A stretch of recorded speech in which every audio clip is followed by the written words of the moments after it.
Hello students, welcome to the online study portal of SR Public School. This video is for class 7 chapter 2 New Kings and Kingdom. Class 6 में हमने Maurya dynasty, गुप्त dynasty और हर्षवर्धन के बारे में पढ़ा था, जो बड़े बड़े राजा थे, ओवरऑल पूरे इंडिया पर रूल करते थे। उस टाइम पे हमने जनपद, महाजनपद, जातिज, कास्ट, वंश व्यवस्था, जिसको हम कास्ट सिस्टम बोलते हैं, उन सब के बारे में पढ़ा था।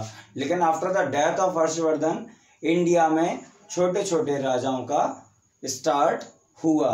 छोटे छोटे राजा अलग अलग किंगडम्स में राज करने लगे। उसके बाद से कोई इतना बड़ा एम्पायर सेट नहीं कर पाया जितना बड़ा एम्पायर हर्षवर्धन का था। और धीमे धीमे क्या हुआ, पूरा इंडिया डिवाइडेड हो गया बहुत सारे पार्ट्स में, अलग अलग किंगडम्स में, और ये राजा हमेशा एक दूसरे से लड़ते रहे अपने अपने किंगडम्स और पावर को बढ़ाने के लिए। तो इसी तरह से क्या है, मैप में हम आपको देखते हैं कुछ फेमस हैं, इसके अलावा भी कुछ हैं, लेकिन मैप में जगह नहीं थी, गंदा लगता है, इसलिए मैंने आपको कुछ मोस्ट फेमस यहाँ शो कराए हैं। जैसे दिल्ली के तोमर, राजस्थान में चौहान्स, अपर यूपी में प्रतिहार्स, बुंदेलखंड चंदेल, सोलंकीस या चालुक्य भी कहते हैं इनको, अपर गुजरात एंड साउथर्न राजस्थान यादवास, राष्ट्रकूट्स, और साउथ में चेरास, पांड्यास और चोलास। साउथ में कौन? चेरास, पांड्यास और चोलास। तो इन किंगडम्स के बारे में हमें पढ़ना है।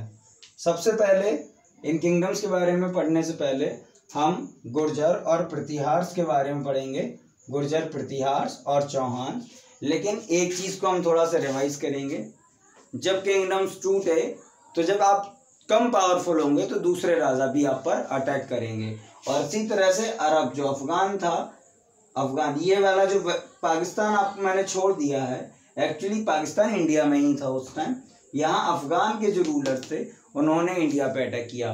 तो कुछ रूलर्स ने तो अपने एरिया को उनसे बचा लिया, उनसे लड़ लिया और जीत भी गए, लेकिन कुछ हार गए। और धीमे धीमे क्या हुआ, अफगानीज रूलर्स का इंडिया पर कंट्रोल हो गया।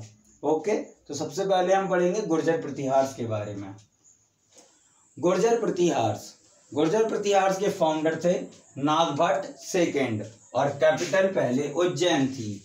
इन दोनों चीजों को हम याद रखेंगे। उनके जो फाउंडर हैं वो नागभट्ट सेकेंड हैं और कैपिटल उनकी उज्जैन थी। उज्जैन के बाद उन्होंने कन्नौज को अपनी कैपिटल शिफ्ट किया। कैपिटल शिफ्ट क्यों हुई? एक्चुअली तीन जो मेनली पावरफुल हैं, गुर्जर, प्रतिहार्स, चौहान और राष्ट्रकूट। प्रतिहार्स, चौहान और राष्ट्रकूट ये बहुत पावरफुल एम्पायर हैं, और पाला एम्पायर भी बहुत एम्पायर था। इन एम्पायर्स के बीच में हमेशा से वॉर होते रहे, हमेशा से लड़ते रहे। और जब गुर्जर प्रतिहार्स के नागभट्ट ने उन्हें जीता तो उन्होंने अपनी कैपिटल उज्जैन से कन्नौज शिफ्ट कर दी। ओके, अच्छा, नागभट्ट सेकेंड से पहले नागभट्ट फर्स्ट एक नाम आता है, और नागभट्ट फर्स्ट इसलिए इम्पोर्टेंट है क्योंकि जब भी अरब से किसी भी रूलर ने या किसी भी पावरफुल अटैकर ने अटैक किया उनके किंगडम पे, तो उन्होंने हमेशा ही उसको हराया। नागभट्ट फर्स्ट को हम ऐसे याद कर सकते हैं कि अरब का कोई भी रूलर कभी उनसे नहीं जीता। गुर्जर प्रतिहार्स में सबसे स्पेशल है माहिर भोज। माहिर भोज वो वाले भोज राजा नहीं है जिनका हम लोग नाम सुनते रहते हैं, ये अलग भोज राजा हैं, वो भोज राजा अलग हैं। माहिर भोज इसलिए स्पेशल हैं क्योंकि माहिर भोज ने अपना जो एम्पायर था गुर्जर प्रतिहार्स, उसको बहुत लंबा खींचा, बहुत बड़े एरिया में। वो अपने पूरे एरिया को गुजरात से बंगाल तक, मतलब यहाँ से यहाँ तक कंट्रोल किया, और कश्मीर से उन्होंने मध्य प्रदेश की नर्मदा वैली तक कंट्रोल किया। मतलब ओवरऑल इतना एरिया वो कंट्रोल कर रहे थे। कौन? माहिर भोज, यहाँ से ऊपर का एरिया।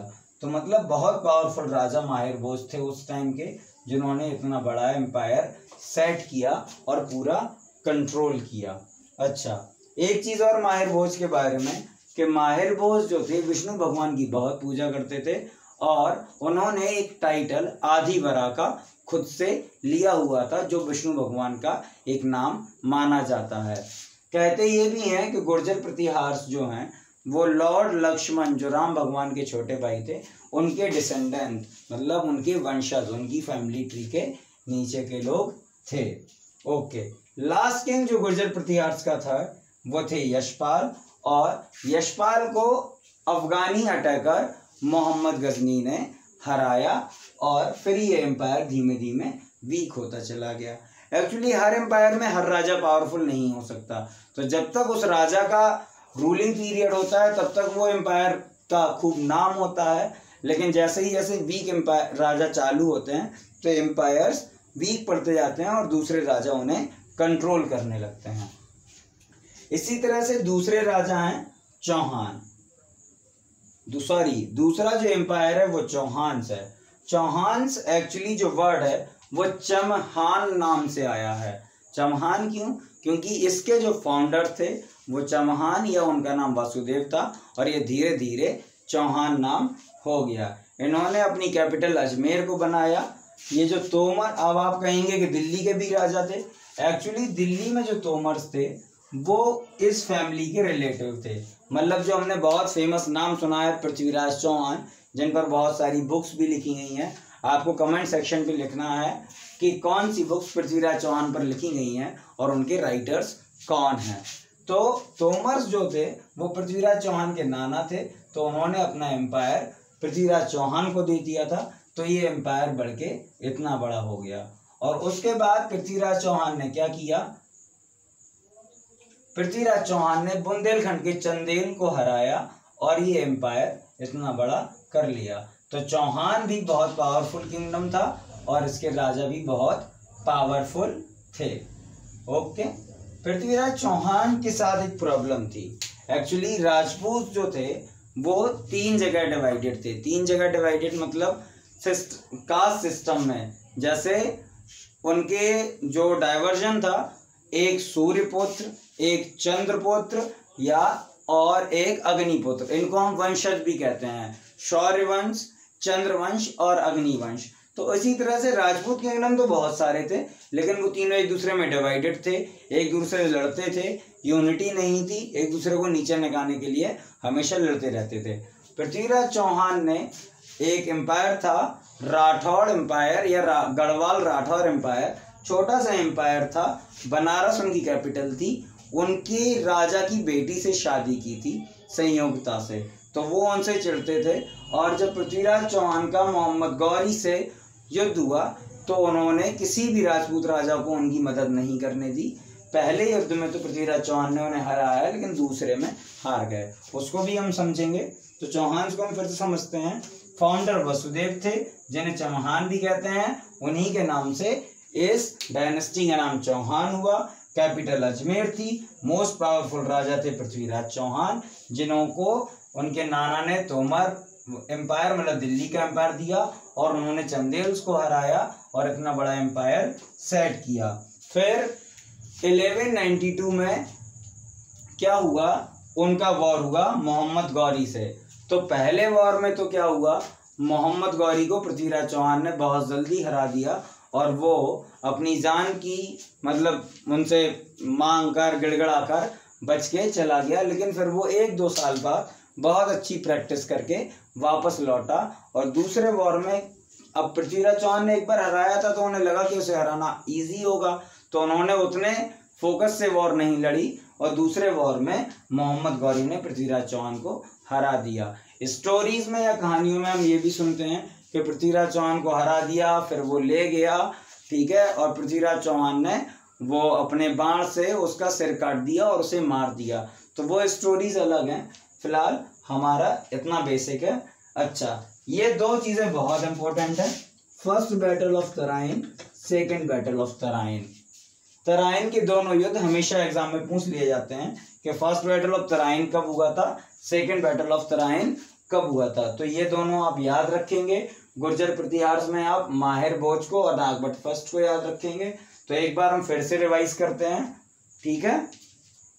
गुर्जर प्रतिहार्स जो हम पढ़ रहे हैं आज, उसका पहला किंगडम है गुर्जर प्रतिहार्स। फाउंडर थे नागभट्ट सेकेंड, कैपिटल उज्जैन थी, उज्जैन के बाद कैपिटल कन्नौज शिफ्ट हुई, ठीक है। रूलिंग एरिया था गुजरात और south west Rajasthan. Nagabhata first जो थे वो स्पेशल इसलिए हैं क्योंकि अरब से कोई भी राजा उनके होते हुए अटैक में सक्सेसफुल नहीं हो पाया। और दूसरे सबसे पावरफुल राजा हैं माहिर भोज, जिन्होंने कश्मीर से नर्मदा तक और गुजरात से बंगाल तक अपना एम्पायर खड़ा किया। दो चीजें और इस चीज में इंपॉर्टेंट है कि उन्हें लक्ष्मण भगवान के डिसेंडेंट माना जाता है और माहिर भोज जो थे विष्णु भगवान की बहुत पूजा करते थे और उन्होंने एक टाइटल लिया था आदि वराह का। लास्ट किंग जो यशपाल था उसको मोहम्मद गजनी ने हराया था। चौहान एम्पायर दूसरा, जिसके फाउंडर वसुदेव या चौहान थे, उन्हीं के नाम पर इस किंगडम का नाम चौहान किंगडम पड़ा। कैपिटल अजमेर थी। मोस्ट पावरफुल और फेमस किंग पृथ्वीराज चौहान। पृथ्वीराज चौहान को उनके नाना ने दिल्ली का एम्पायर दिया और उसके बाद उन्होंने चंदेल्स को हराकर इस बड़े एरिया में अपना किंगडम सेट किया। उन्होंने गढ़वाल राठौर जो बनारस के छोटे राजा थे उनकी बेटी से शादी की और उसके बाद तराइन के पहले वॉर में 1191, इसको बहुत अच्छे से याद रखेंगे, 1191 में मोहम्मद गौरी को हराया और 1192 में मोहम्मद गौरी ने पृथ्वीराज चौहान को हराया और दिल्ली पर क्या किया, अपना किंगडम सेट किया। इसके आगे के जो किंगडम्स हैं हमें स्टोरी नहीं पढ़नी है कि उसके बाद क्या हुआ या उसके बाद क्या हुआ, हमें पढ़ना है किंगडम्स को, किस किंगडम में कौन से टाइम पे कौन सा राजा बहुत पावरफुल था और उन्होंने क्या किया। तो इस चैप्टर में हम ये सब कंप्लीट करेंगे। अगले वीडियो में हम और दूसरे राजाओं के बारे में पढ़ेंगे। अच्छा, आपके लिए एक क्वेश्चन है, आपको ये बताना है कि जो कन्नौज था, कन्नौज के लिए जो ट्रीपैट्री, नाम सुनिए फिर से, ट्रीपैट्री स्ट्रगल जो होता था वो कौन कौन से किंगडम उसमें लड़ते थे।